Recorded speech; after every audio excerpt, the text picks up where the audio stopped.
PTA வந்து அதற்கு விதிவிலக்காக இருக்கின்றது. கடவுத்தரன்னு சொல்றாங்களே, அதேதான் ஒப்புதல் வாக்குமூலம், கன்ஃபெஷன், கடவுத்தர். இப்ப இதை வச்சு நிறைய கைதுகள் எல்லாம் செய்யறாங்க. கைது இல்ல, இப்ப என்ன நடக்குதுன்னா வரலாறு பார்த்தோமானால் இந்த ஒப்புதல் வாக்குமூலம் ஒரு போலீசாருக்கு கொடுத்த ஒப்புதல் வாக்குமூலத்தை வைத்து ஒருவருக்கு எதிராக வழக்கு தொடுக்கலாம் என்ற காரணத்துக்காக கைது செய்யப்பட்டவர்கள் சித்திரவதைக்கு உட்படுத்தப்பட்டிருக்கிறார்கள். அப்படி சித்திரவதைக்கு உட்படுத்தித்தான் அந்த ஒப்புதல் வாக்குமூலத்தை அவர்களிடமிருந்து பெற்று கொண்டிருக்கிறார்கள்.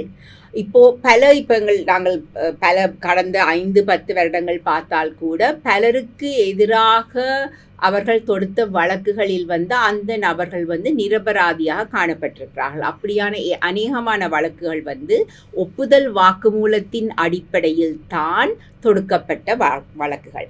ஆகையால் சர்வதேச மனித உரிமை நியமங்கள் சட்டங்களோடு இதை ஒப்பிட்டு பார்க்கும் போது இது அதற்கு எதிராக இருக்கின்றது. இப்ப இந்த ஒப்புதல் வாக்குமூலம் பெறப்பட்டு தான் வழக்கு தாக்கல் செய்யப்படுது இலங்கையில அதாவது PTA-யின் கீழ். ஏன்னா மற்ற சட்டங்களின் கீழ் இப்படி போலீசாருக்கு கொடுக்கும் ஒப்புதல் வாக்குமூலத்தின் அடிப்படையில வழக்கு தொடுக்க முடியாது.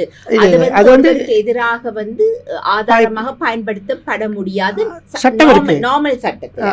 ஆனா PTA அதுக்கு விதிவிலக்காக இருக்கின்றது.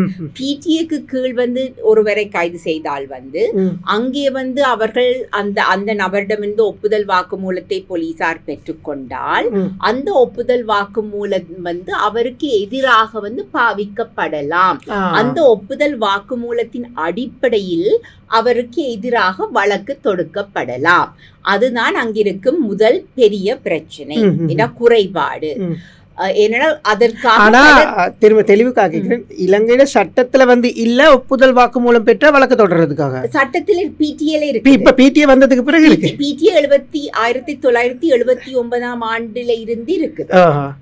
அது 1979 ஆண்டில் தற்காலிக சட்டமாக கொண்டு வரப்பட்டு 1982 ஆண்டு நிரந்தர சட்டமாக்கப்பட்டது.